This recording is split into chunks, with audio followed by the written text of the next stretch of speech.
ছোটবেলা থেকে দেখে আসছি ঈদ আসলে আমাদের বাসায় এই সেওয়াই বানানোর হরুস্তর পড়ে যেত। আর এই সেওয়াই এখন আর চোখেই দেখি না। আসসালামু আলাইকুম এভরিওয়ান, কেমন আছেন সবাই? আল্লাহর রহমতে আমরা অনেক বেশি ভালো আছি। আমি চলে আসলাম আপনাদের মাঝে নতুন একটি ভিডিও নিয়ে। আশা করি আপনারা সঙ্গে থাকবেন। প্রথমে আমি সেওয়াই বানানোর জন্য একটু রুটি বানিয়ে নিলাম। এখন রুটিটাকে সুন্দর মতো গোল আকারে একটু বেশি করে নিয়েছি। বড় একটা রুটি বানাবো। সেওয়াই বানানোর জন্য ইজি একটা প্রসেস। আমার রুটি বানানো ডান। এখন আমি একটা ছুরি দিয়ে রুটিটাকে সুন্দর মতো চিকন চিকন করে কেটে নিব। এইভাবে কাটলে সেওয়াইটা বানানো খুব ইজি হয়, তাড়াতাড়ি হয়।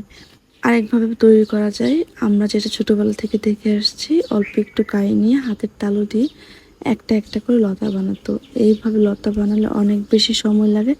এখন যেহেতু ডিজিটাল যুগ, সব কিছুই শর্টকাট হয়ে যায়। তো আমাদের লতা বানানো শেষ। এখন আমাদের এক কাকি, উনি ছোটোবেলা থেকে আমার আম্মুকে সাহায্য করতো এইভাবে। ওনার হাতের মাশাআল্লাহ অনেক বেশি স্পিড আছে সেওয়াই বানানোর জন্য। আর হ্যাঁ, আপনাদের এলাকায় এটাকে কী নামে ডাকে অবশ্যই কমেন্টে জানাবেন।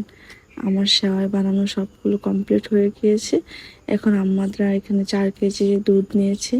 এটার মধ্যে এলাচ, দারচিনি, তেজপাতা, নারকেল কুড়ানো সবগুলো দিয়ে জাল করে নিচ্ছে ভালো মতো। জাল হয়ে গেলে এখন লাস্ট পর্যায়ে চিনিটা দিয়ে দেবে। চিনিটা দিয়ে আবার কিছুক্ষণ জাল দেবে। দুধের মধ্যে কুচি করে রাখা নারকেলও দেওয়া হয়েছে। এখন দিয়ে দেব সেওয়াইগুলো। সেওয়াইগুলো 2 বারে দেওয়া হবে, না হলে লেগে যাওয়ার সম্ভাবনা আছে।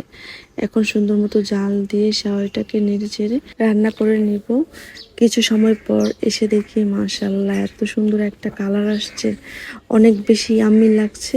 ইচ্ছে করছে পুরোটাই মনে হয় খেয়ে ফেলতে পারবো, এতটাই মজা হয়েছিল। আপনারা কালারটা দেখেই বুঝতেছেন যে কতটা স্বাদ হয়েছিল। সেওয়াইটা বানানো হয়েছিল একদম আমাদের ঘরের গরুর খাঁটি দুধ দিয়ে, গাছের নারকেল দিয়ে। আপনাদের অঞ্চলে এটাকে কি নামে ডাকে, বা আপনারা কি আদৌ খেয়েছেন কি না, কেমন লাগে খেতে অবশ্যই কমেন্টে জানাবেন। আমার কাছে ভীষণ মজা লাগে, আমি অনেক বেশি পছন্দ করি।